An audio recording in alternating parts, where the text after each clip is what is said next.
Have you ever wondered how a pilot could crash during flight training with a CFI on board? That kind of thing just shouldn't happen. Yet this past week there have been several fatal training accidents with CFIs on board. So today we're talking with CFI John Fiscus of the Flight Academy about how CFIs can lower their risk while teaching in the traffic pattern. Hello again and welcome to Aviation News Talk, where we talk general aviation. My name is Max Trescott. I've been flying for 50 years. I'm the author of several books and the 2008 National Flight Instructor of the Year. And my mission is to help you become the safest possible pilot. Last week in episode 333, we talked with Mark Colber about what pilots need to know when they have a violation and come into contact with the FAA. So if you didn't hear that episode, you may want to check it out at aviationnewstalk.com/333. And if you're new to the show, welcome. Great to have you here. If you would now take a moment right now, and in whatever app that you're listening to us now, touch either the subscribe key or, if you're using the Apple Podcast app, the follow key, so that next week's episode is downloaded for free. And this is a listener-supported show, and we've got several new ways that you can show your love and support for the show. If you've been listening for a while, well, why not join the club and sign up to help support the show like so many of your fellow listeners have? Just going out to our new support page at aviationnewstalk.com/support, where you'll find links for different ways you can support the show. If you would, please sign up to support the show on a monthly basis, but we also have options there for you to make a one-time donation. And regardless of how you donate, when you make a donation, I'll read your name on the show. Thanks so very much for your support. Coming up in the news for the week of June 10th, 2024, it's summertime where there's more flying because of the better weather and longer days, and sadly, there are more accidents. But there's a bright spot to summer, and that is that you could possibly win an L-39 jet, and we'll tell you how. All this and more, and the news starts now.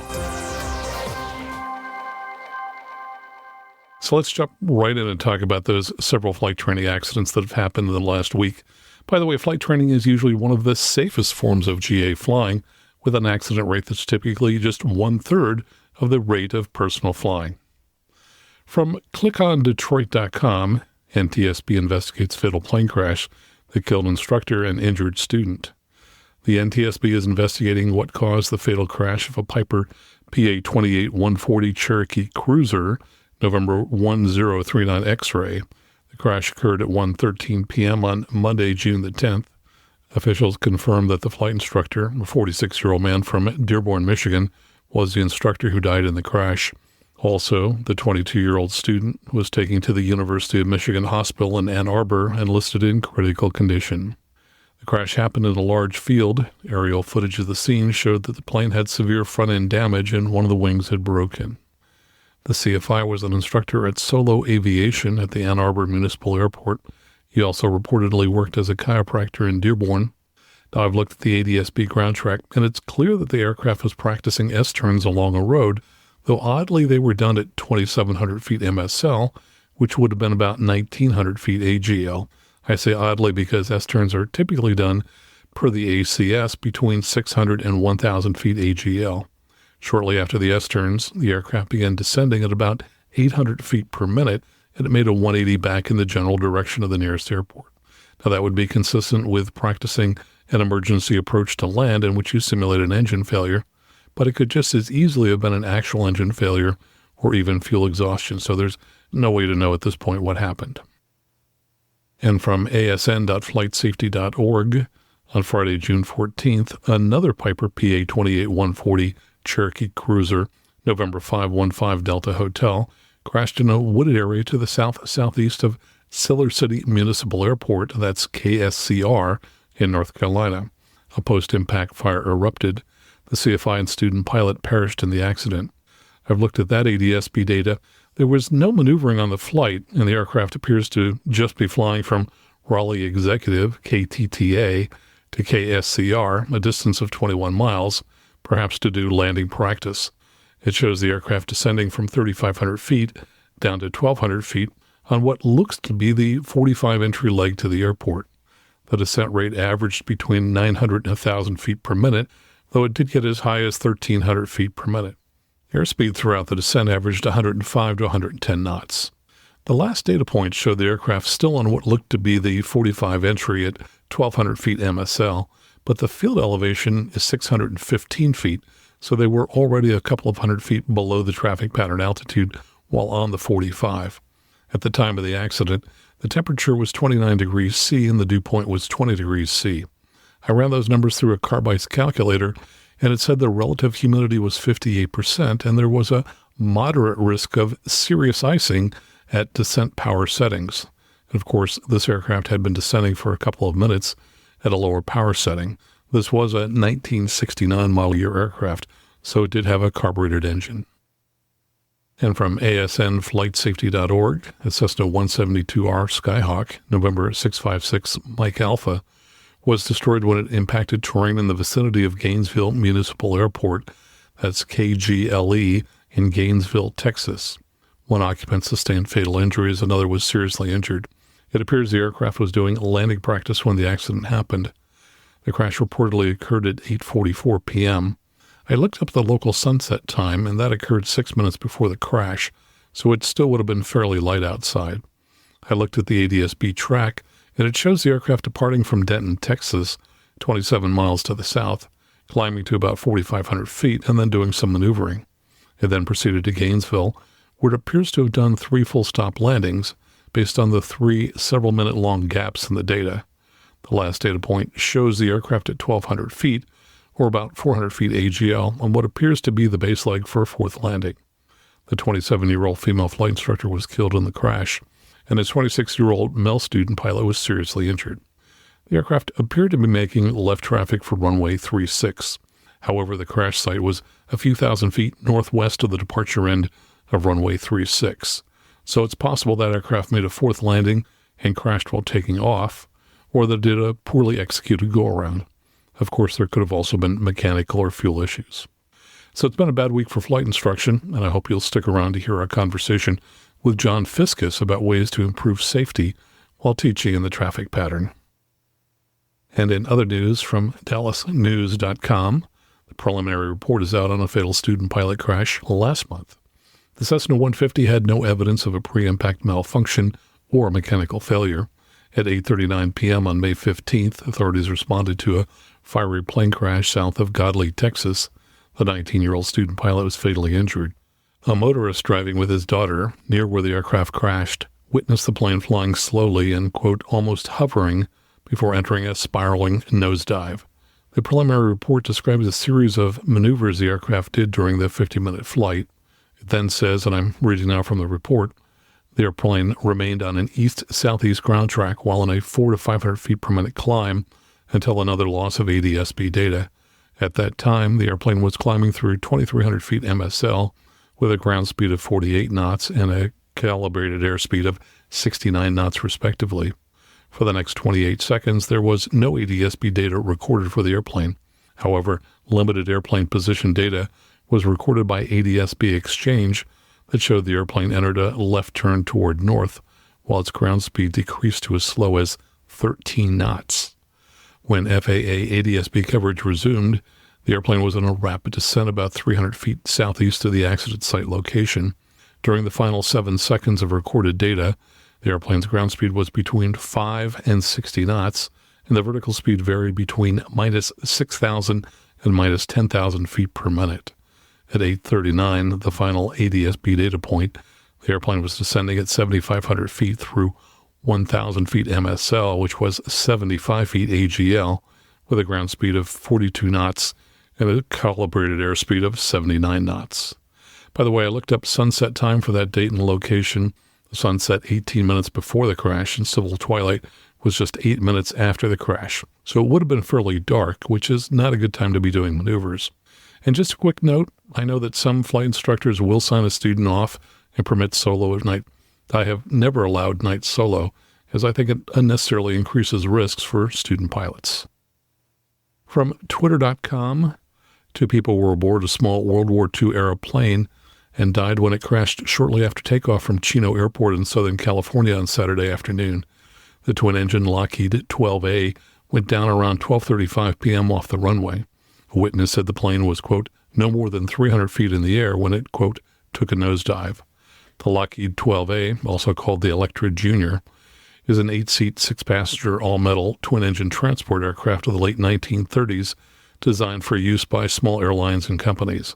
It first flew in 1936, and 130 were produced between then and 1941.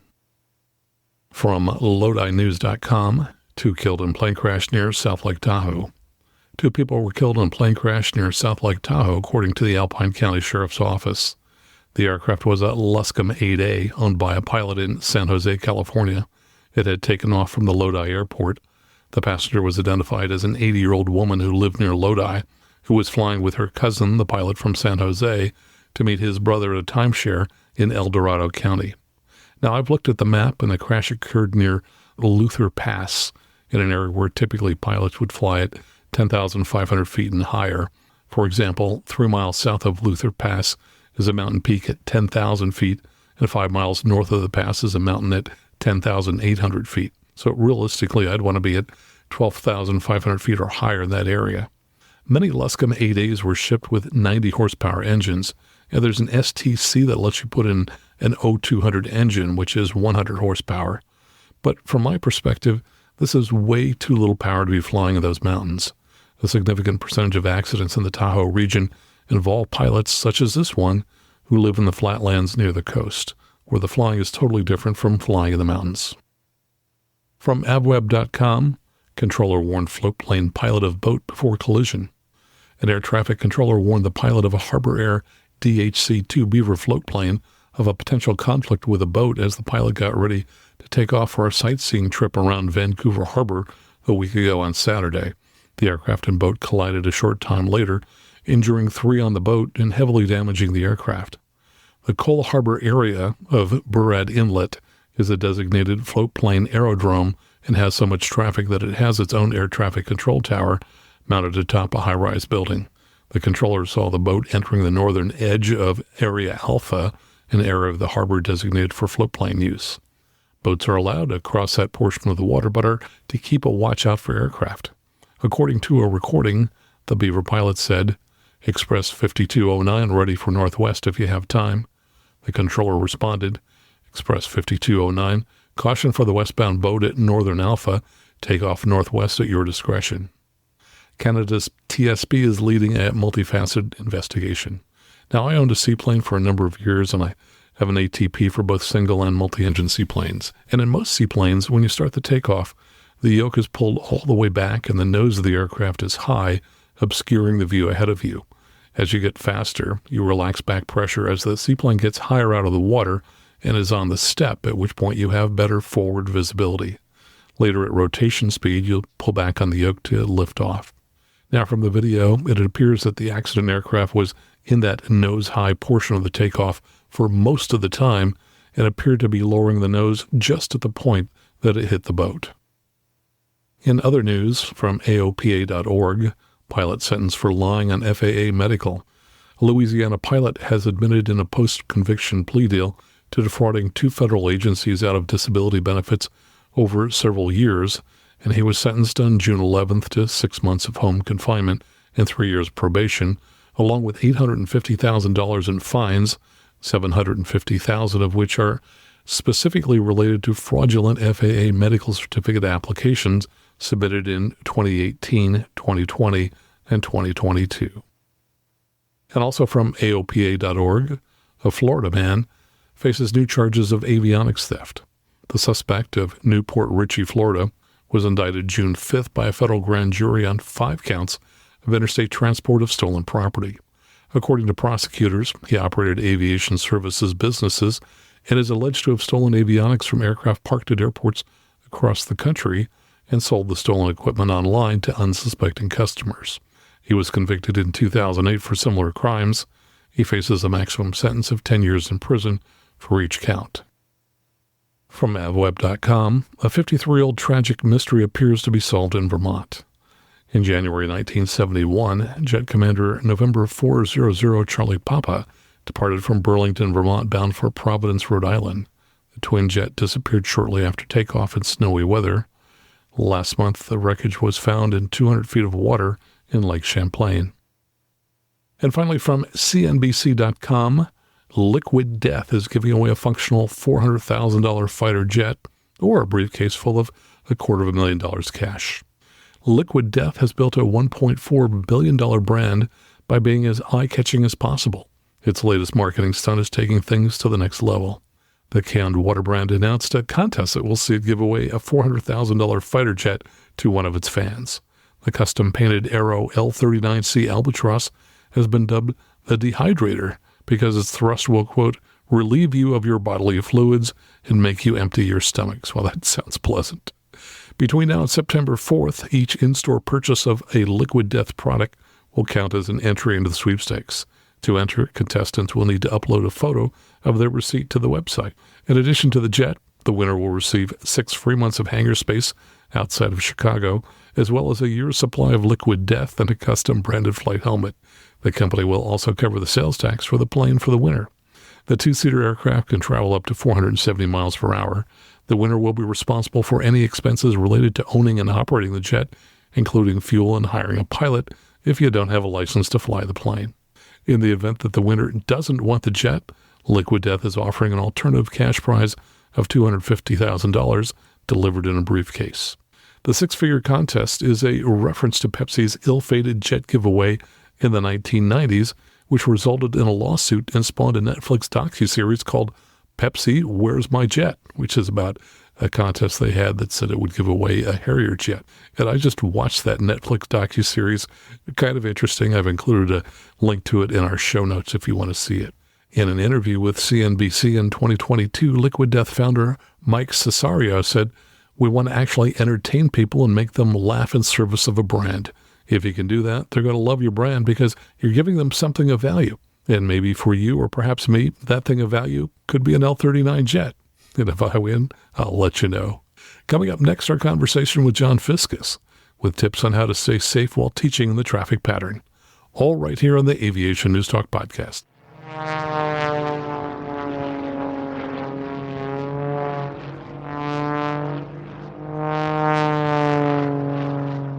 And now let me tell you a little about John Fiscus. John's a flight instructor and co-founder of the Flight Academy, which is a Cirrus training center based in Seattle. He's also type-rated in the SF-50 Vision Jet and is frequently teaching in the jet simulators in Knoxville, Tennessee. For the last 24 years, virtually all of his teaching hours have been in Cirrus aircraft, and he is generally acknowledged to be the highest-time flight instructor in Cirrus aircraft in the world. And stick around to the end, and I'll tell you about a funny joke that John played on me last year. And now here's our conversation with John Fiscus. John, welcome to the show. So great to have you here. Thanks, Max. It's a pleasure to be here. Well, we've known each other for a really long time, and recently we got to hang out together at a Cirrus event. And I always love talking with you because you've got so much experience, and we enjoy swapping stories and things like that. And recently you did an outstanding video where you talked about what CFIs, especially CFIs who've only been teaching perhaps for a few years, really need to know when they're flying the traffic pattern. Tell us a little bit about that, and also tell us what you mean about energy equals time. I find that early on, many flight instructors, myself included, were taught and then teach our students a bit more of a qualitative sense, like if you feel fast, if you feel high, low, or slow, that you should correct a thing. And then think, well, a student pilot or a new flight instructor doesn't necessarily know what feels. That's a whole part of doing flight training, is you're developing the feel for these things. So I wanted to put a more quantitative or numeric value to this, and it's what I've started to teach people more, and to just look into other flight instructors and hear what they do and how they do it. So when I was asked by Cirrus to do a presentation, and the presentation was specifically in conjunction with a couple other people to talk about accidents that had occurred in the world with CFIs on board in traffic patterns, this was the time for that topic to come up. And I had enough people reach out after that speech saying, hey, that was useful to me. I would like to share it with my flight department and others. I decided, well, I got shoehorned into a half an hour and I could go for a lot longer than that. So I made my 54-minute video to supplement that. And of course, you originally talked about Cirrus, but this is not just for CFIs who are teaching in Cirrus, right? Right. Yeah, this is for any CFI, specifically people that even have been teaching for a few years, to be able to increase their skill in teaching. As we all know, if you're a new flight instructor, you're still learning the craft of teaching while you're doing it. And so even veteran instructors, I learn a ton. Like you said, you and I talk, Max, you've been teaching for quite a while too. And I pick up tidbits from everybody. And it doesn't have to be a 20-year, 25, 30-year CFI either. I've had some new CFIs as recently as last month put things in a certain way, phrase things in a certain way that made me go, oh, that really jives to me, even with my students. So this is all about sharing that data with each other and trying to increase our skills. Yeah, there's no question. And I'm always amazed that as long as I've been teaching, there are still things that happen where I think, wow, never heard that before, or never saw that before. It's Exactly. kind of interesting just how dynamic our world is. And as pilots and flight instructors, we just need to be open to the idea that there are far more things that we can learn no matter how long we've been doing this. Absolutely. Well, how would you like to get started here? Well, you asked about energy equals time, and I didn't say anything about that in my answer. So maybe I'll begin there. In thinking about traffic patterns as an instructor, and our goal, especially when we're putting on the evaluator type role to say, is this person ready to solo? Are they ready for a check ride? It is a good idea for us to allow mistakes to occur. But the problem is if you let a mistake develop such that it's 1 second even too late, bad things can happen. And so we've always heard the adage, airspeed is life and altitude is life insurance. But when we're at low altitudes in the pattern, we don't have much life insurance. But it's sort of an imprecise, it's a great saying, but it also leaves out some things. Energy is life.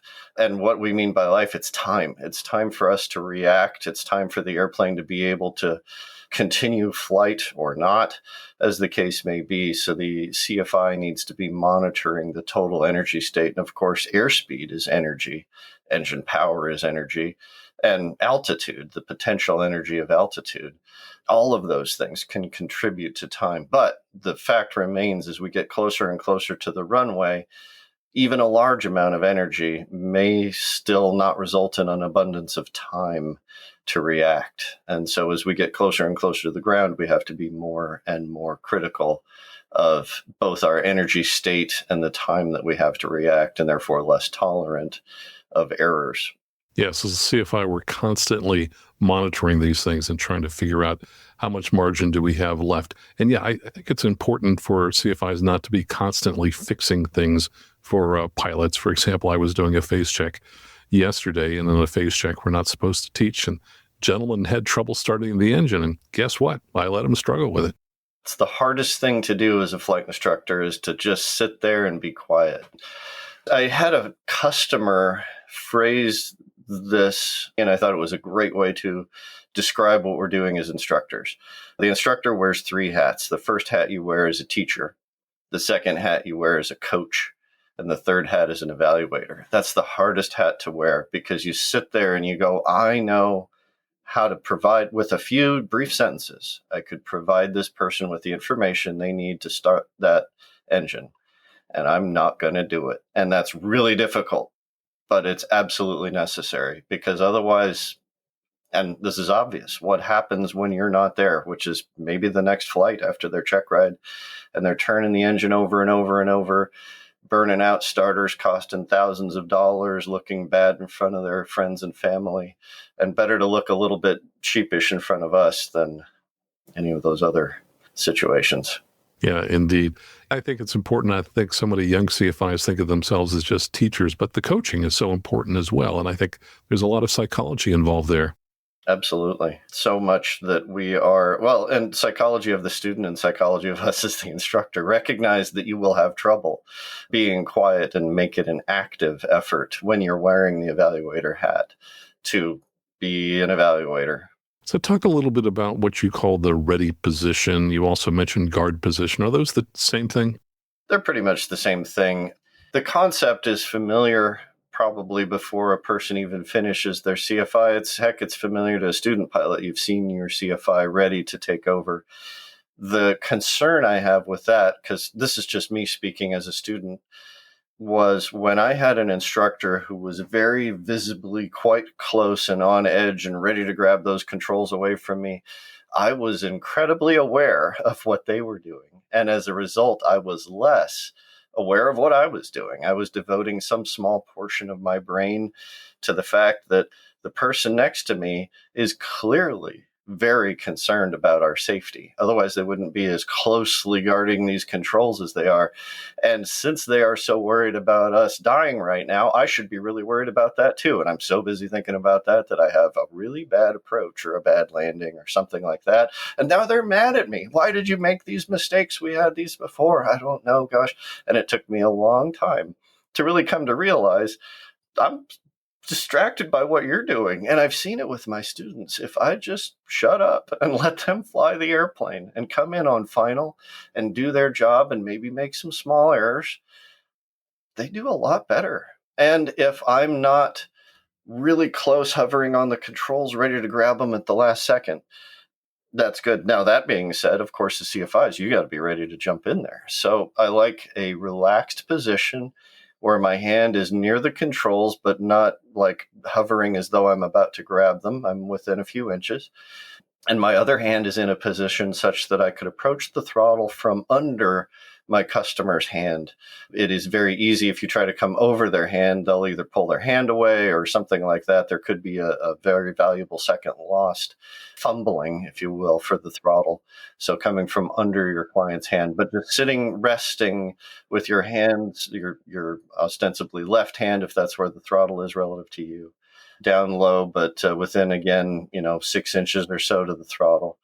And your right hand, again, if that's the appropriate one for the controls, resting comfortably on the armrest or on your leg, ready to jump in, but not clearly grasping the air, making the yoke hands with your hands just a few inches away from it or something like that. Yeah, I want to talk a little bit about both hands, the right hand and the left hand. I always have my right hand probably a half inch behind, maybe an inch behind the stick during every single takeoff. Doesn't matter how experienced the pilot may be. And one time I actually caught this on video. As the pilot started to rotate, the pilot's seat slid all the way backwards and he still had his hand on the stick. And my hand was right there and blocked the controls. From the video, we saw that it only pitched up to a maximum of 14 degrees, and that was just for a second or two before I got it back under control below 10 degrees. But if my hand had not been there, that could have been an accident. So tell me when you were guarding the controls at different phases of flight. Yeah, very good point. Well, you kind of hit one of them. The closer you are to the ground, the closer you should be to the controls. Maybe that's a good way to think about it. I've had similar situations. I actually had that happen to me, the situation you described, but I was the student and my seat rolled back by some minor miracle, and I will not blame my raw aptitude. I didn't hold the yoke. I extended my arms as I rolled back because I was terrified of pulling back. But this was in a Piper, and my CFI was there on the controls. He grabbed them, and we had no troubles. But gosh, that could have been, at best, it would have been a tail strike, causing a lot of money, headache, and embarrassment.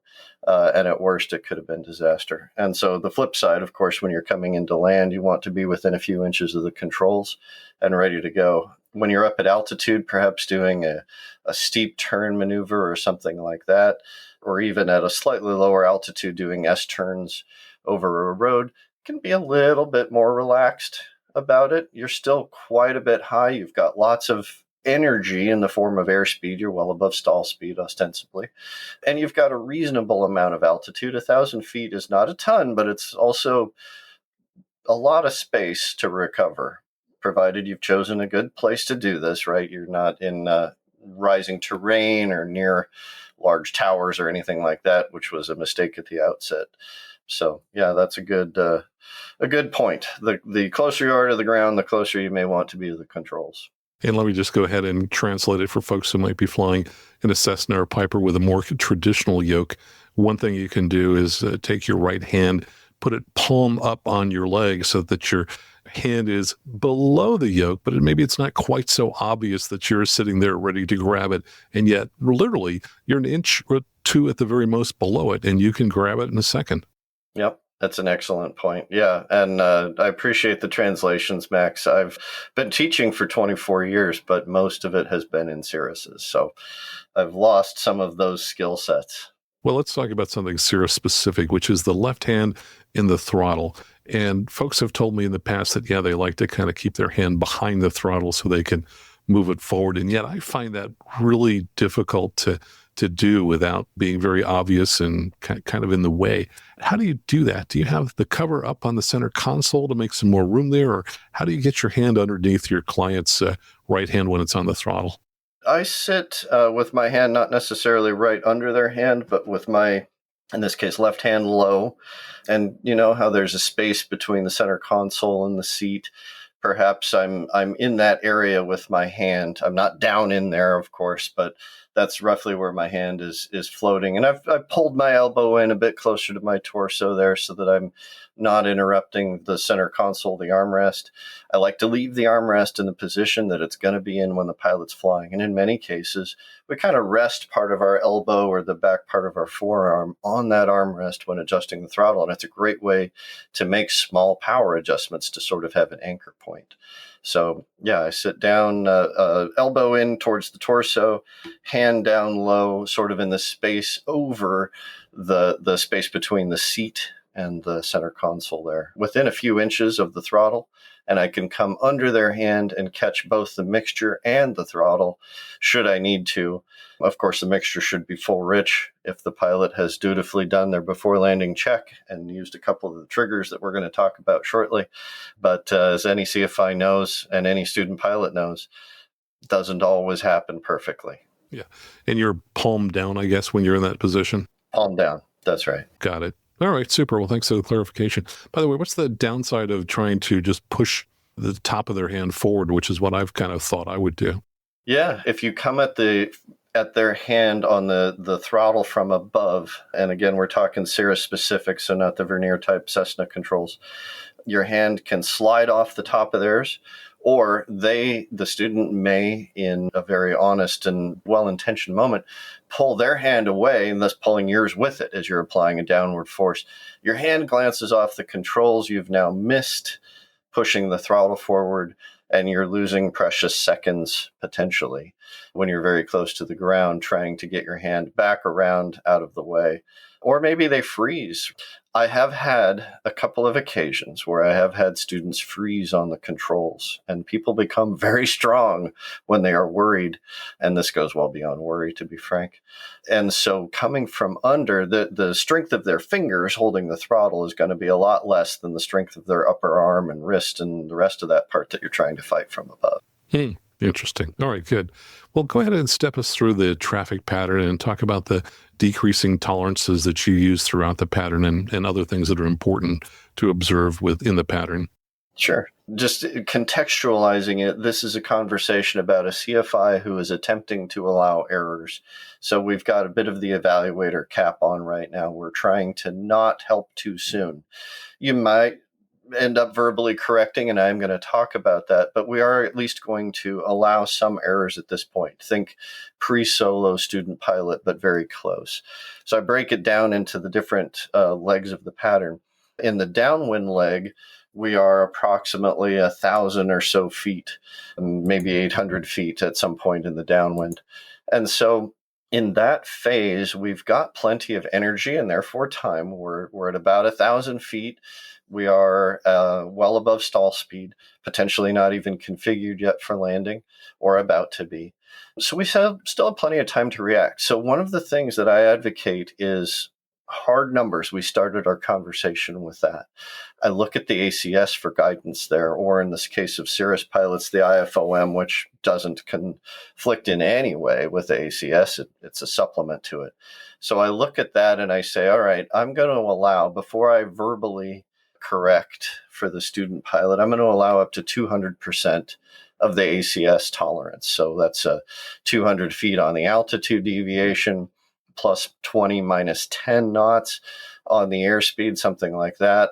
And at these points, I want to see when my students realize there's a issue So I think there's a lot of value in these mistakes, because as a CFI, if I see my students sitting 150 feet low in the pattern, instead of correcting them, what I would like to do is see how long it takes them to notice that.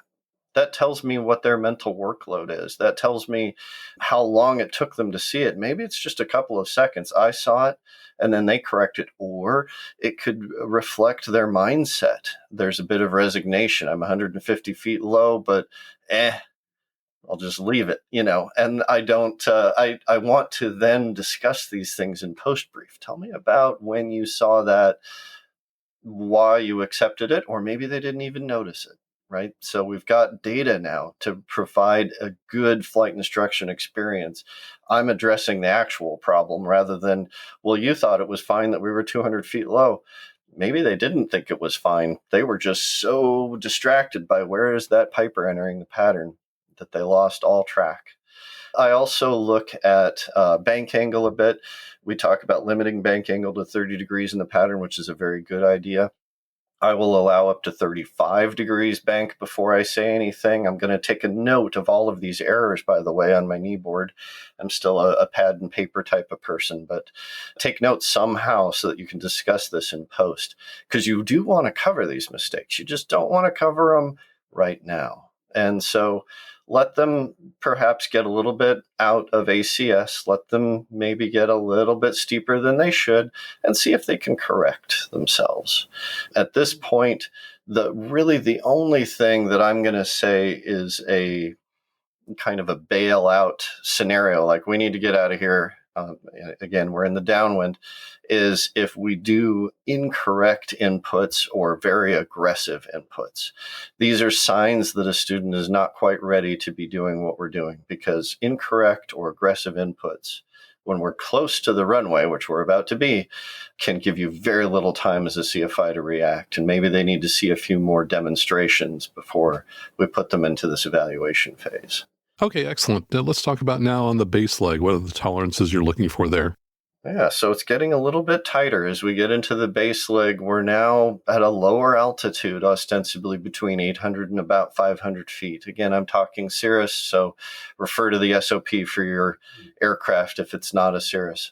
At this point, I've tightened my tolerances for a verbal correction. I'm looking for ACS. If we deviate outside of ACS tolerance for more than a couple of seconds, or if we do it aggressively, then I'm going to say something. So what's aggressively? More than 1 degree per second change on pitch, perhaps. And of course, this is an approximate, but that's definitely an aggressive move. If you feel any G forces of substance, using the old examiner adage, if you spill your coffee, that kind of thing. Those are aggressive moves. And so those are things I'm going to start talking about, because we cannot allow that kind of aggressive control to propagate towards the runway. So inside the ACS, for most of the time, 1 or 2 second deviations, very slightly outside of it, I can tolerate.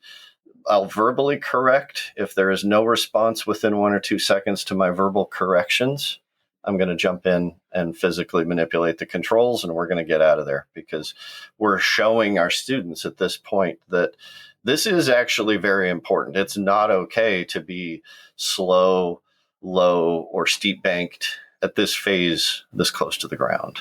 And talk about trends in general. I find sometimes that when people look at the airspeed, they're just looking at the number, but they're not looking at the trend. They haven't noticed that, we're getting slower. How are trends are important? Oh, excellent point. And we actually have in most class panels some very handy tools to help us with this. More on that in a second. But if our airspeed or altitude is changing very rapidly, for example, on altitude, 1,000 feet per minute is about double what you would expect in a typical pattern. 500 feet per minute is very normal. So if you see a very large trend like that, there's some over controlling happening. If your airspeed is moving so rapidly that within the next few seconds, it's going to be outside of ACS, it's time to realize that you're either in very turbulent conditions, potentially a wind shear scenario, and need to make some adjustments to your approach speed, or you're over controlling the airspeed. In most modern glass panels, on the airspeed and altitude, but focusing on airspeed for a moment, there's a little magenta line that will pop out. That's a trend indicator. The length of that line, the tip of that line, is an approximation of where you will be, airspeed-wise in this case, in 6 seconds. So if that airspeed trend indicator goes outside of ACS, let's say your final approach speed is 80 knots, and that trend goes outside below 75, which now we're looking at ACS at this point, -5, then you've got a big problem. And the longer that line goes, the more big that problem is. So trends are incredibly important to have a look at. And at a glance, especially with modern glass panels, you can very quickly see a definitive quantitative statement about how aggressive we're being on our speed or, in the other case, altitude. Yeah, we can predict the future. We know exactly what's going to be happening. All right, we've finished our base leg. We've just turned on a final. We're perhaps below 500 feet AGL. What do we do now? Yeah, so now that we're on final, we are in the lowest tolerance phase, short of the flare, but the lowest tolerance phase yet. Now we're going beyond verbal corrections at this point. So as a CFI, I'm looking at the ACS tolerances and I'm seeing that my students stay within them the whole way inbound. +10, -5 on the airspeed. If we are outside of that tolerance, we're going to go around. If we have to bank more than 10 degrees to make a centerline correction, we should go around. If we over control, as I was talking about way back in the downwind, go around. And if we're not configured, perhaps flaps should have been configured or something like maybe a mixture rich or something like that, we need to go around. We're definitely not in a position to continue this. This is the safest strategy to go about. And it also reinforces to your customers, your clients, your students, however you want to refer to them, that this is an important thing. We really need to pay attention to this. And a go around early is a very easy thing to do. Controlling the airplane is quite easy at this point because we still have plenty of energy. We're not quite closing in on stall speed. Ideally, we're on approach speed, which is still going to be at least 1.3 above the stall speed. You got some room, so you can apply power, get some rudder in there while you're pitching up and get this thing flying away when you're 200 feet above the ground, because you look down and go, gosh, I forgot my flaps to go to its landing phase. Oh, we're out of here. Or, geez, I'm 18 knots fast and my magenta trend line is going the wrong way. It's going north. Uh-oh, time to get out of here. Let's not continue this. This is just going to be a bad situation. This can lead to people attempting to salvage landings, which I absolutely recommend for all CFIs. Don't do it. And for all my students out there, you're not allowed. You just don't salvage these landings. Get out of there if you're going to try to fix it, quote unquote. You've just introduced probably one of the most common links in the landing accident chains. So why shouldn't we as CFIs either demonstrate salvaging landings or encouraging students to salvage landings? Why is that a bad thing? Yeah, excellent question. Salvaging a landing, everyone's done it. I'm guilty, right? I'm not going to say that I've never done such things like this, but one of the benefits of time is I look back on my mistakes and go, yeah, I shouldn't have done that, but here we are. So every time I've salvaged a landing, or you've salvaged a landing, listeners, think about how you had to act precisely, promptly, and you couldn't overdo it or underdo it. Just the right amount of power, just the right amount of pitch change, just the right amount of rudder. It was necessary. If you over-controlled or overdid or underdid any of those things, you would have had a bad time. And runways are littered with the debris of propellers across the nation for people that over or underdid it. And here we are. So the odds, especially that a student pilot, somebody learning this skill, is going to do things correctly. And as I've said, with all of these limitations of precisely, not too much, not too little, timely, that they take out the corrections that they put in a timely manner and all of that, those odds are very low. And heck, we've even seen that in proficient pilots, hundreds, if not thousands of hours of pilots who have They fly 125, 150 hours a year. These are not professional pilots. They should not be attempting to salvage these things. The skill set just isn't there. Heck, as a pro pilot, I don't like to salvage a landing either, and I'm not going to do it. I'm just going to go away. But the good news is I don't really have to salvage them because I've got all these other criterion going on where I'm going to bail on an approach well before it gets to the point where I need to salvage it, because that gets scary and dangerous. Good. Talk a little bit about the round out and the flare process. Sure. At this point, and we're back in the cockpit with a CFI and a student pilot, and the CFI is attempting to allow errors. If I see over-controlling or control pumping, especially Cessna pilots transitioning to a Cirrus, Max, I see the face you're making. You've seen this once or twice. Oh, yeah. It's the big red giveaway for any of the CFIs. Like, what are you transitioning from, a Cessna? All right, well, I know what's going to happen when we're in the flare. And in those Cessna pilots' defense, they absolutely come by it honestly. Those airplanes are a little tougher to control as the airspeed decays. So I get where it comes from. But you do that in a higher performance airplane, and you're going to have a bad time. So any over controlling, if I lose, now this is Cirrus specific, but if I lose sight of the end of the runway over the nose, that means we're about to strike the tail and we need to get out. If we round out high and we arrest the sink rate 20, 30 feet above the ground, there is no way this ends well, right? Now we're in the salvage territory. Everybody's tried it, and some people have struck their props as a result of it. The only way to get out is to find the energy somewhere else, because it's just bled away as you leveled off. The airspeed's gone. So really go around at that point. If you realize you're rounding out high, I've even had students say, I'm rounding out too high. And great. Glad you recognize that. Whenever you hear those words in your own mind, get out of there. Just power up nice and smooth, fly the airplane away. Certainly if you bounce, a single bounce is a go around. And of course, my overarching theme through the whole pattern, incorrect inputs. If we do the wrong thing, if we push the ailerons the wrong way or the rudder the wrong way, or do the wrong thing with the power, yeah, let's get out of there. And these are all times as a CFI, if I see these happening, I'm going to say the words, better 1 second too early than 1 second too late. So caveat, as a CFI, if I determine we've got the energy sufficient, go around, go around, go around. Those are the words that come out of my mouth. Say it 3 times. There's no mistake. How many CFIs listening here have had a customer pause on them when you say go around and they go, what? Nope, I want a reaction. So go around, go around, go around. No mistaking, no misinterpretation of the words that I just said. If by the time I have finished the 3rd iteration of that word, they haven't reacted, I've said it 3 times, I'm finishing the 3rd time, I'm now jumping in to get us out of there. This is a very critical time and place where we could easily hit the airplane, we could lose control of it. We're very low energy, we are very low time. The flare is the most critical. And again, better to make a student go around early when things maybe were not like, could we have done this landing and it would have been a little bit ugly, but perfectly safe?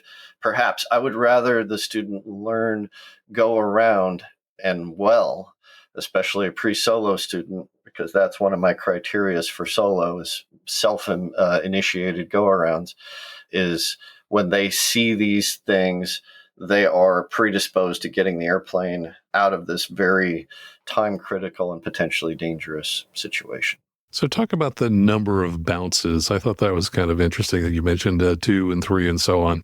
Oh, yeah. Well, 1 bounce, you've got to go around. So rule number 1, if you see a bounce, get out of there. This is not a thing. If you are lucky, you can get away with 1 bounce and not hit your propeller or tail. If you're really, really, really lucky, you'll get away with 2. You will not get away with the 3rd. So that's something that we've got now 24 years of data, and this is Cirrus world, but it's going to apply in just about any aircraft out there. If you're bouncing and plopping and going down the runway like that, you're losing airspeed over the elevator, so therefore you're losing the ability to control the airplane's pitch. You may find that in that bounce process, as you hit the apex of the bounce, the nose is going down because that's how CG works and dynamic stability works, and you don't have enough airflow over the elevator to pull it up. And that nose wheel compresses, the strut, what have you, prop hits the ground, and now you've got a very, very, very expensive problem that's going to eat up the whole flying season.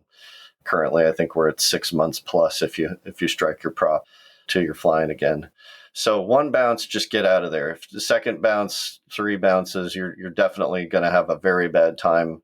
But on the first bounce, you can probably get away with it, and you can do a go around, nice, smooth, and come around for another go. It'll be better next time. Yes, you do not want to win the award for the most number of successful bounces. That is a bad thing to be striving for. So tell us about go-arounds. What should CFIs and student pilots be thinking about for go-arounds? Excellent point. The most important things are get energy into the situation. In this go-around, I need energy. But equally important, I also need coordination. You'd think that's an easy enough statement. Everybody listening is probably thinking, well, of course you do. But it's one of the most missed things that I find a CFI. If I ask a CFI, tell me how a go-around works. They say, well, you get your power in, you get your nose up, and then you clean it up. Pitch up, power up, clean up. Nobody said anything about rudder. I didn't hear it. And this is so frustrating because of some accident statistics that I think we're going to go into very soon. So, but staying on topic, going around, get the power in, get it in smoothly. You don't want to jam it in very aggressively. This can lead to rapidly changing left turning tendencies. This can result in a difficult pitch oscillation caused by the power change. So nice and smooth over about 2 seconds, 1, 2, and you're at full. So 1, 2, there. Coordination, stay coordinated, obviously, right? But mention to your customers, and pilots think very, very much about this because it's probably the most common denominator in accidents. Get that rudder in there nice and smooth, but you're going to need right rudder, right rudder, right rudder. Every CFI said it ad nauseum. If we could figure out a way to just get that to be repeated on all go-arounds by some automated, get Siri to do it or something. But right rudder, right rudder, right rudder on that go-around. Get it in there. Don't jam it in there, but get it in nice and smooth. And then pitch up smoothly to level and then slowly up to your pitch attitude for climb, whatever that is. In a Cirrus, it's about 7 degrees. The idea is you're trying to build in energy.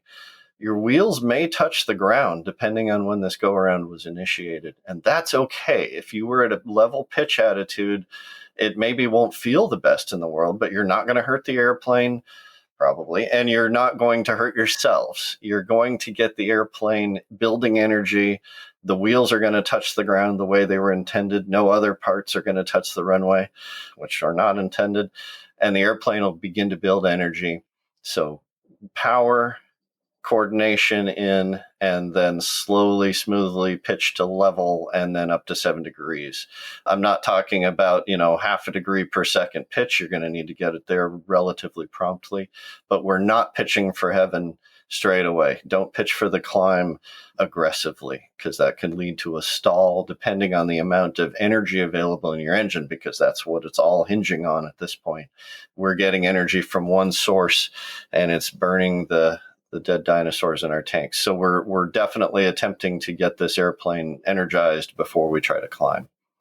Stay coordinated is probably one of the most common errors that we see here, followed closely by too much pitch. Yeah, and so in terms of adding rudder during the go-around, I always tell clients that they want to connect the right side of their body so that anytime the right hand is moving forward, the right foot needs to be moving forward. Excellent. And I like that because that applies during takeoff. It applies during go-around. It's just a very easy way for them to kind of get their body in a memory mode that helps them solve that problem. I love that statement. Yeah, everything on the right side. Power is on your right side, foot's on the right side. See, this is why I like talking with other CFIs like you, Max. I hear all these little tidbits, and now I'm going to steal that. I'll give credit when I'm flying with my customers. I'll say, "Well, Max Trescott says," and he's a genius. We all know that. And I've already decided to steal your go around. I think that's powerful. I usually just say one go around, and you're right. Sometimes people will say, "What?" So Yeah. I really like that. So speaking of coordination, where do most landing accidents end up relative to the runway? Oh, and no one will be surprised, and not everybody, a lot of people listening are already saying it out loud. It's on the left side of the runway, about 3/4 of the way down or a little more. The wreckage ends up on the left-hand side of the runway. And that's why I hit that coordination thing. It's a combination of where the wreckage is, and I think we see that with almost no deviations. It's where the wreckage is on the left side of the runway. And also because I'm not hearing CFIs who describe a go around talk about it. Pitch up, power up, clean up is what I hear all the time. We should be talking about coordination. It doesn't fit into the up, up, up mnemonic here, but if we aren't thinking about rudder and if we're not actively hitting that coordination aspect, then unfortunately we're putting ourselves into a dangerous place. And that's, the evidence shows that. Talk a little bit about some more CFI tips. For example, you talked about audibles, which I thought was interesting. Yeah. I find that modern avionics, especially Garmin based, have a couple of either tones or words that the airplane uses for us. And I like to tie benchmarks to these things. So one of them is the altitude bug or the altitude selector, as Garmin calls it, the little blue guy. That if you put that on an altitude and then you arrive at that altitude and then you deviate from that altitude by 200 feet, the system says altitude. Great. I like to use that because, especially in a cirrus, typically about the time you're turning from downwind to base, you've lost about 200 feet. Now, the trigger is still a 45-degree over your shoulder, right? So that's when you should turn. But if you're in the midst of that turn and you hear altitude, you're probably on your altitude profile. And if you haven't heard it yet, you may not be. This is an early warning that you may need to make some changes in the near future. Or if you hear it way early, we've just passed a beam the numbers and you hear altitude, like, there's a problem there. And it's a great idea for CFIs who our eyes can be in a lot of different places. We have to look at the runway. We have to look at all the systems, manage our customers as well. And just as a brief aside on that, I tell all my CFIs, look at your student. Like, look at where their head is. Are they staring at the runway? Do you know that? That's a great post-brief thing. If they're just staring at that runway and we turn base and they're still staring at the runway and they barely looked at their airspeed, of course it's not going to go well. And you can start prying them away from that. So I like those audibles, and here's another one coming, because it helps me one more way to use a different sense, my ears, to know where we're at quantitatively. The other one I like is the 500-foot call. This is also a very common glass cockpit call out, and it's AGL. I like that because of a couple of things. One, it's about where we should be on final. So if you're rolling out onto final or in the midst of the turn and you hear 500, great. You're actually right where you should be, probably. Now, of course, we've got pappies and fassies and all that, maybe, but it is definitely something that is useful to give you another source for we're probably about on. Now, this is all given that we're in a standard pattern. If you're turning 4-mile final and you hear 500, you have problems. But useful nonetheless. So now you've heard it there and maybe got your attention. I also use it as a trigger. I, in the Cirrus at least, as a flight instructor, like to glance down at the power quadrant, power and configuration quadrant. Where's my mixture, boost pump, and flaps? Are we configured or not? And if the answer is not, now I have a decision to make as a CFI. How far am I going to let this go? Well, I see that we've forgotten to put our flaps down and we've just passed 500. And the IFOM from Cirrus says no config changes below 500 feet. And there's very good reasons for that I'm not going to wax poetic about right now. But below 500, no config changes. Now I'm curious, does my student attempt to continue the approach? And we were not attempting to land flaps 50, or at least they haven't articulated that. I don't know. And will their hand reach for the flaps at 200 or 300 feet when they look down and go, uh-oh, in which case, go around, go around, go around. What are you doing? We're not doing this here. So I like those audibles for what they can do for me, situational awareness as a CFI, and also as triggers for me to do some double checks at various critical points. Great. Well, I bet you have some more CFI tips. I remember you mentioning something about runways that were 3,000 feet and shorter. Yeah, so we've had a fair number of overruns in all make and model of Cirrus with particularly short runways. 3,000 feet is my company's standard minimum. I will allow, of course, people to go into shorter than that runways. I hear your Palo Alto and pilots going, wait. No, I know. And I've taught private licenses out of Palo Alto in an SR22 turbo, and you can absolutely do it. But there are some new criteria that we're going to have to adopt if we're going into these particularly short, for Cirrus's, runways. You can absolutely land on a 28, 2,700 foot runway. It works. But consider this. What if there is a strong gusty winds and you have to make a change to your final approach speed? So you're coming in fast.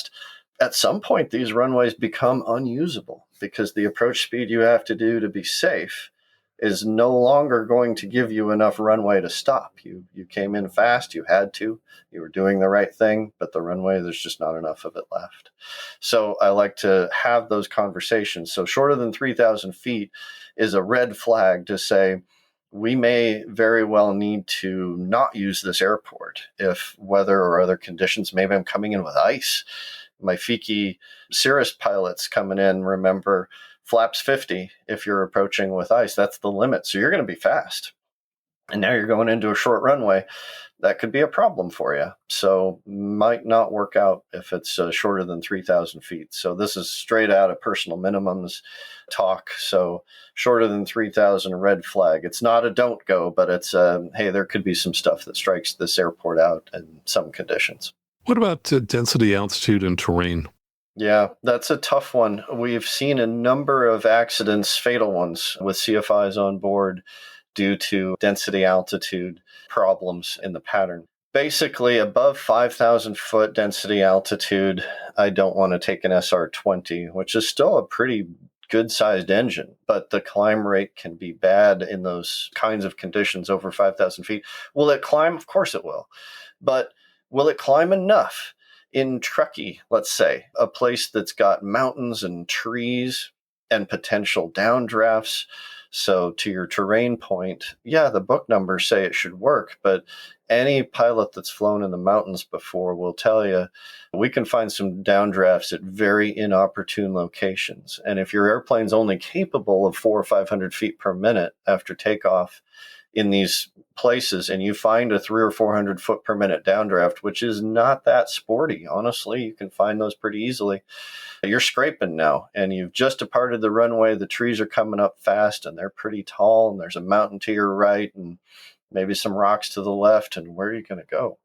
And for my Cirrus pilots, we're too low to use the chute probably in this scenario that I've crafted. And indeed, we did see a fatal accident in an SR-20 up there. I believe it was Truckee that occurred. Max is nodding. Yep, I'm remembering it right. And so for that reason, just don't go to those places. Airplanes that don't have the energy, it's not turbocharged, or it's not enough horsepower to begin with that it can deal with the loss of some of it with altitude. Just don't go. And mountain flying in particular, if you're not a mountain pilot or you haven't received mountain flying, specifically mountain flying training, get that before you go into these kinds of places. There can be all kinds of invisible hazards that by the time you discover them, it's too late. But there are tells, and that's why I would absolutely recommend a mountain flying course to anybody that wants to go in there. Yep, and I certainly offer that for anybody who wants to come into the San Francisco Bay Area and do some mountain flying. Talk about personal minimums and CFIs exercising them. Oh, yeah. I might need to come see you for the mountain flying course, too. I don't know what I'm going to pick up, but I bet it would be great. So personal minimums for CFIs, There's a lot of value in a couple ways. Obviously, first one is the easy one. Personal minimums are what keep us safe. It's what keeps us from getting in over our heads. Just because the airplane can do something doesn't mean that we need to be doing it. It's compounded by being a CFI. You're sitting in the right seat, potentially allowing errors. So your own personal minimums, maybe you're fine flying into 35 knot winds with a gusting 45 and a 30-degree angle on those winds, and the ceilings are at 300. Anyway, you get the point. But you're not doing it. Your student is. And so you need to evaluate their personal minimums, abide by their personal minimums for these things, and encourage them to have it, build those things in. Just because you could do it doesn't mean that you should go. So first of all, and then second point there being, it's not your personal minimums in the first place. And finally, you're modeling behavior. If your students see you do something, they now see that it can be done. And I mean, most people aren't going to be surprised to hear that most pilots are a little bit type A. And if they see somebody do something, no reason in the world I can't do that. I just watched my CFI do it, so I'm going to do it because, by golly, I'm pretty good at this, and maybe not. So model that behavior, model the personal minimums behavior. It's nice when it's easy, right? You've got a icing from 1,000 feet to 8,000 feet, and you've got an airplane that's not approved for known icing. We're not going. Like, that's just straight out. I have had customers get upset with me when I've made that call. And it has been so gratifying, and I'm thankful to those customers who then reached out to me days or even weeks later and said, hey, that actually taught me a lot. I was mad. I was definitely wanting to go, and you wouldn't let us. And I'm grateful to those clients for saying that to me because, I'm feeling like the jerk over here. Obviously, I know it's correct. We're not going to go fly in these situations that are illegal and wildly unsafe. But they're upset, and it makes me feel bad. So when they reach out to me and say, hey, that was useful, if any of you are listening, thanks. I appreciate that a lot. So what I really appreciate is when a client shows up and it's a day of lousy weather and they say to me, well, I wouldn't fly on a day like this, but since you're here, Max. I know it's illegal and unsafe, but since the Max Trescott's sitting next to me. And by the way, on some of those days, we do indeed fly because there are times where it is safe. And I do want to help them see what does marginal weather look like, because I think that's instructive. But I do find it amusing that people will go beyond their personal minimums because, there's an instructor on board. So I think that's important for us to sometimes just say, no, we are not going, even though there's an instructor on board. Yeah, excellent point. And especially for the newer CFIs, that can be a tough one to say, we're not going to go fly, even though technically we could. Also, one of my favorite things to tell people is if you have to append the word technically to any activity, you probably shouldn't be doing it. That's good. Technically, this is legal. And that's one of the worst things you can say. Yeah, that's good guidance. Well, you've coined a technical term which has found its way into the jargon, and that's floating arm syndrome. So I'm not a doctor, so can you explain to me what floating arm syndrome is? Yeah, no, there's a pill for that, I'm sure. But back to our discussion about high performance airplanes and pumping the controls. That's hard to do, right? And especially when you've got a very controllable airplane. And of course, I'm thinking Cirrus here, very, very controllable. Small movements give us instant results. They're incredibly controllable, but they're also incredibly responsive. And so having your arm, the controlling arm, anchored, in this case, the pilot's case, the left arm, sitting on that armrest or something like that will allow you to apply finer, smaller, smoother pressures to the controls, especially at critical times like landing. If your arm is floating, it's not resting on anything. It is very hard to be smooth. Think about this. If you're driving your car and you want to push on the brake, normally your heel is resting on the floor and you pivot the top of your foot over to push on the brake. Imagine trying to smoothly slow down with your heel floating. Nothing else, just pushing on that brake with no anchor point. It's not going to be the smoothest deceleration ever. It'll probably be a little jerky. The same phenomenon or concept, let's say, would apply here for the pilot's arm on the controls in these more controllable high-performance airplanes. Yeah, there's no question that being able to anchor your arm helps tremendously. And let me just give two examples, one which is good and one which is bad. I find that flying a Diamond DA40 is wonderful because your wrist is basically anchored on your leg, and the distance from there to the control stick is a matter of a couple of inches.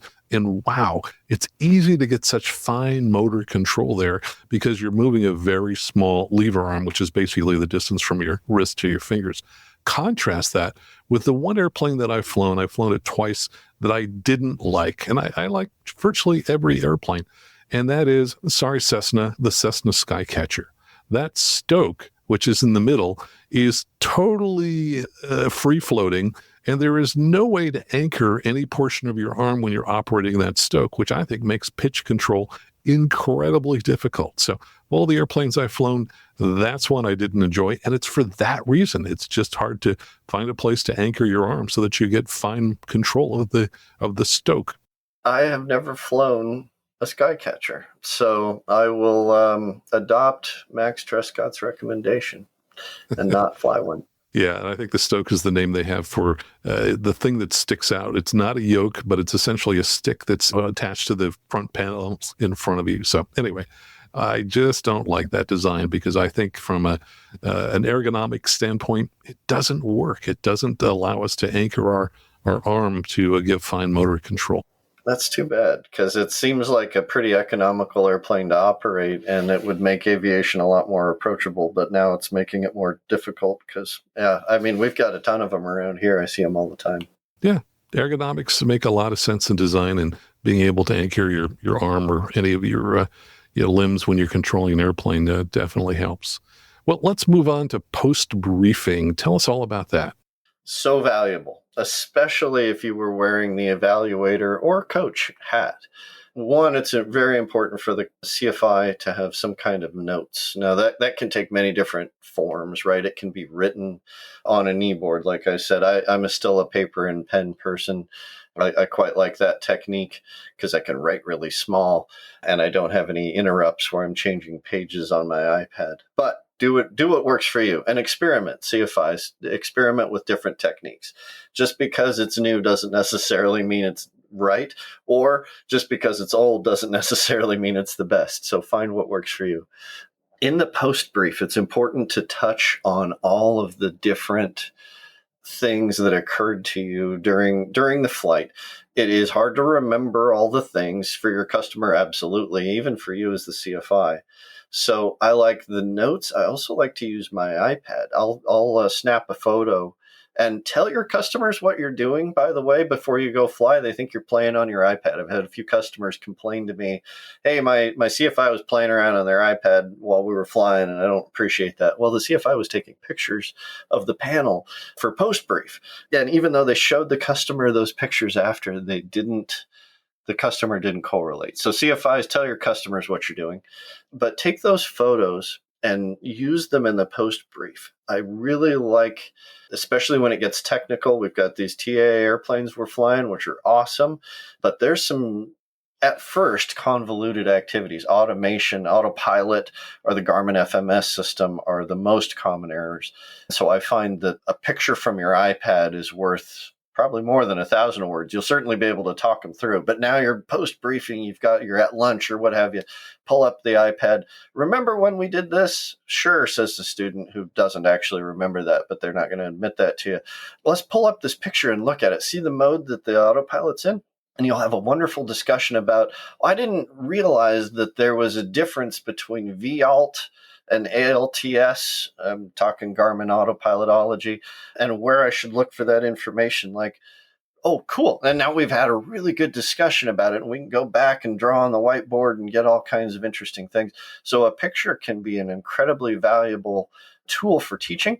It can also be a very valuable tool for the evaluator, because the evaluator is saying, I'm unfortunately, stage check Max yesterday, not going to progress you to the, I don't know that that's what happened yesterday, but I'm not going to progress you to the check ride yet, because we had these things that went well outside ACS, and they were consistently outside ACS tolerance. And the customer says, well, I thought that approach was pretty good, actually.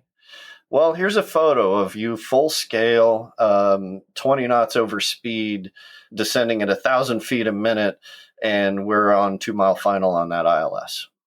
That's like 3 solid busts right there. But when you've got this sort of data available to you, it sure does diffuse potential ego issues. It's no he said, she said type of things. And I find that incredibly valuable. They'll segue at that point even more valuable if you can get it. If you're flying a glass panel airplane, especially a G1000 type aircraft, Cirruses are great with this. Flystow, flystow.net is an incredibly powerful, and at least presently, as I talk to you on May 30th of 2024, free tool.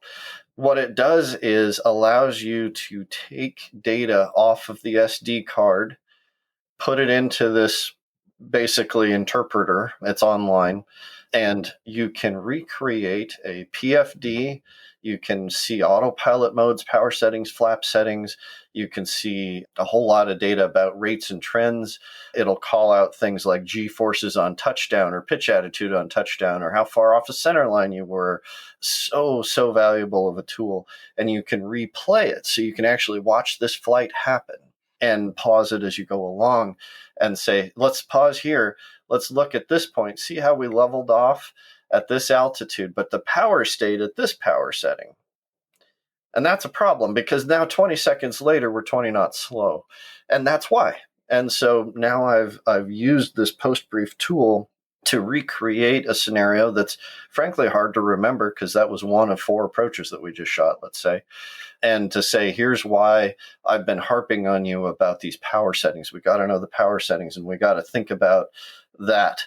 And here's some tools that we can now use when we're attempting to incorporate this power. Here's what I like to do. And you can spiral it out from there. But Flystow is an awesome tool, free, very easy to do. Just pull the data log, upload the flight. It takes a few seconds, even on a relatively slow internet, and you can recreate it. Dive in on that, guys. It's really cool, and it will call out potential exceedances and stuff like that for you. There's a little bit of a learning curve to it. It's not bad, and quite frankly, it's similar to most Garmin's. If you know how 25 or 30% of it works, you're going to be in a pretty good place. Certainly more to learn, but at least in the ways that I am describing its utility, you can get a ton of return on it for literally zero price. So those kinds of tools, videos on your iPad, pictures on the iPad, Flystow, all of these things are great and very accessible to us in this modern age. I agree. Flystow is a great tool. And I had a listener reach out to me just a few days ago because he wanted to talk about a prop strike that he had at a Cessna 182. He sent me the link to his Flystow, and I was able to see in great detail exactly what the state of the aircraft was at every point in the traffic pattern, and also see, of course, when the prop strike occurred, to see what was going on with the control inputs and what the airplane was doing at that particular point in time. So yes, it's an incredibly valuable tool, and anyone who has Garmin avionics doesn't have to be the G1000. In this case, I believe it was an aftermarket G3X that had been installed into his older aircraft. So super great tool. Yeah, a similar note on that. So you can send flights to anybody. Any experienced CFI with glass panels can relate to this. A customer calls you and says, I was doing an approach or what have you, and this happened and I'm not sure why. And they can forward you the Flystow. I had a customer do that a couple months back saying, it didn't intercept the localizer and I'm not sure what happened. And thanks to him sending me the recording of it, I could watch it and go, I see exactly what happened. You did this, then this, and that actually disarmed the capture. And learning happened and we never even saw each other physically. How nice was that? Yeah, it's amazing. And Flystow is FLYSTO.net. So I know you've got some new things going on with the Flight Academy. Tell us about that. Yeah, so the Flight Academy is located in Seattle. We're at Renton Airport, Romeo November Tango. We've got 4 turbo Cirruses and 1 SR20. One of our turbos is a G7, so brand new Cirrus for rent there. But we are now expanding into Oregon. So at Aurora State Uniform Alpha Oscar Airport, we're starting a operation there. We're going to have an aircraft down there here towards the middle of next month, and a couple of CFIs based there. And so we're growing. We're going to have some aircraft and instructors down in Aurora, just south of Portland and not far from Bend. So pretty excited about that. And yeah, that's us. Otherwise, we're doing our adventure trips. We're going to Alaska in July. We've been doing that for, it's 2024, 16 years now. 15 years. Anyway, a long time. That's coming up. We do a lot of the Cirrus Life tours. So that's all us. So if you want to go to Alaska with us and a few other Cirruses, doesn't matter if you're a Vision Jet or a Piston. We even had a Columbia go once. Don't tell anybody. And you're more than welcome to come along. Just give us a shout at theflightacademy.com or send us an email to info@theflightacademy.com. And we're happy to talk about it. Well, John, any thoughts here on what we've talked about here today?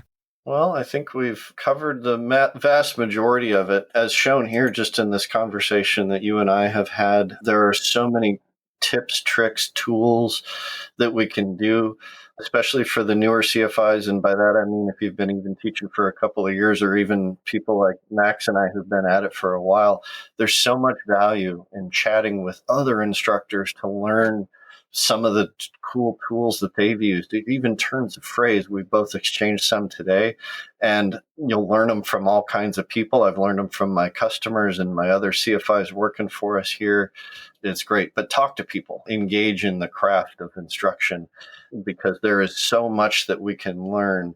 As new CFIs, it's a license to learn how to be a CFI. And so there's a whole lot that you can do to make your life and your customer's life better. John, thanks so much for hanging out with us here today. This has been great fun. Hope you'll come back and join us soon. Anytime you ask, Max, I'll be here because it's you. And my thanks to John Fiscus for joining us today. You can find out more about him and his work at theflightacademy.com.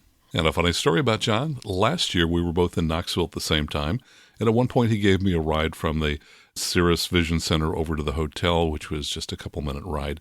And after I climbed out, I realized I didn't have my phone with me and that I must have left it in the car. So the gentleman with me called John. He was back to the hotel within 5 minutes, gave me the phone. Later in the day, I happened to open up my photos, and there was a little Easter egg from John. He'd taken a picture of himself kind of smiling at me. There it was in my photos section. So well played, John. Very funny. And watch out, I'll get you back someday. And you can support the show when you buy a Lightspeed headset. Now, I've been using only Lightspeed headsets for over 25 years. I currently have 4 of their different models, which I use in different airplanes and helicopters. 2 of my favorite things about Lightspeed are their trade-up program and their support. The trade-up program lets you trade in an older Lightspeed headset for a new model, and they'll give you hundreds of dollars of credit for your old headset. I've used that program at least 3 or 4 times over the years to trade up to newer models, and I love it because it preserves my investment that I made in the original headset. And their support is great. They've never charged me a penny for fixing any of my headsets, and their turnaround time is relatively short, which is important to me, as I often fly 5 days a week. When you buy a new headset from Lightspeed, they will send a donation to the show, but only if you use one of the links in our show notes first to get to their website. To find those links, just go out on the web and type in aviationnewstalk.com/Lightspeed. By the way, my favorite model is the Lightspeed Delta Zulu because I have some hearing loss, and the Delta Zulu has a built-in frequency equalizer that you can custom tune to your ears to compensate for any hearing loss. It took me only just a few minutes to set that up, and I find that it makes it a little easier for me to understand ATC transmissions. Again, check out all of their models by going to aviationnewstalk.com/Lightspeed. Thanks so much. And just a reminder that I love hearing from you, and I read many of your emails on the show. If you'd like to send me a message, just go out to aviationnewstalk.com and click on Contact at the top of the page. That's absolutely the best way to send me a message. But probably the best way you can support the show is by telling all of your friends about Aviation News Talk.